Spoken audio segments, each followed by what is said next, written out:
ਜੇ ਯਾਰੀ ਲਾਈਏ ਨਾ ਤੇ ਫਿਰ ਬਦਨਾਮ ਹੋ ਜਾਈਏ ਨਾ ਤੇ ਤਾਂ ਵੀ ਯਾਰੀ ਛੱਡਣੀ ਨਹੀਂ ਚਾਹੀਦੀ। ਉਹ ਬਦਨਾਮੀ ਹੋਵੇ ਫਿਰ ਸਵਾਦ ਆਉਂਦਾ ਹੈ। ਉਹ ਬੇਬਦੀ ਬਦਨਾਮੀ ਜਗ ਦੀ ਥੀ। ਉਹ ਕੋਈ ਆਖੇ ਨਾ ਕੋਈ ਤਾਣ ਮੇਣ ਕਰੇ ਫੇਰ ਹੀ ਯਾਰੀ ਹੈ। ਤਾਣੇ ਮੇਣੇ ਸੁਣੇ ਬੰਦਾ ਤੇ ਫੇਰ ਹੀ ਯਾਰੀ ਨਿਭਾਉਣ ਦਾ ਮਜ਼ਾ ਹੈ। ਬੇਬਦੀ ਬਦਨਾਮੀ ਜਗ ਦੀ ਥੀ ਤੇ ਦਿਲ ਡਰੇ ਤੇ ਮੁਖੜਾ ਜੋੜੀਏ ਨਾ। ਜੇ ਕਰ ਜੋੜੀਏ ਫਿਰ ਮੂੰਹ ਮੋੜੀਏ ਨਾ। ਤੇ ਕਰੀਏ ਸ਼ਰਮ ਪਰੀਤ ਤਰੋੜੀਏ ਨਾ। ਇੱਕੋ ਯਾਰ ਦਾ ਨਾਮ ਚਤਾਰੀਏ ਜੀ। ਹੋਰ ਸੰਗ ਕੁਸੰਗ ਦਾ ਜੋੜੀਏ ਨਾ। ਉਹ ਕਰੀਏ ਬੂਟਿਆ ਜ਼ਿਕਰ ਮਹਿਬੂਬ ਵਾਲਾ। ਉਹ ਕਰੀਏ ਬੂਟਿਆ ਜ਼ਿਕਰ ਮਹਿਬੂਬ ਵਾਲਾ।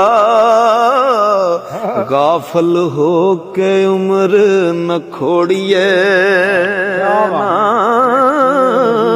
ਬਾਬਾ ਜੀ ਬੁੱਲੇ ਸ਼ਾਹ ਸਰਕਾਰ ਫਰਮਾਉਂਦੇ ਨੇ ਕਿ ਠਾਕਰ ਨਾਲੋਂ ਠੀਕਰ ਚੰਗਾ।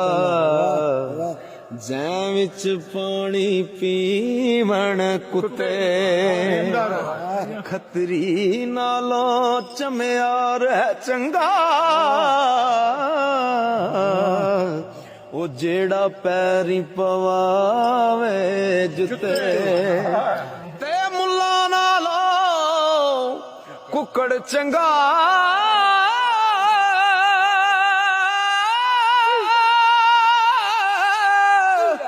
ਉਹ ਜਿਹੜਾ ਲੋਕ ਜਗਾਵੇ ਸੁੱਤੇ।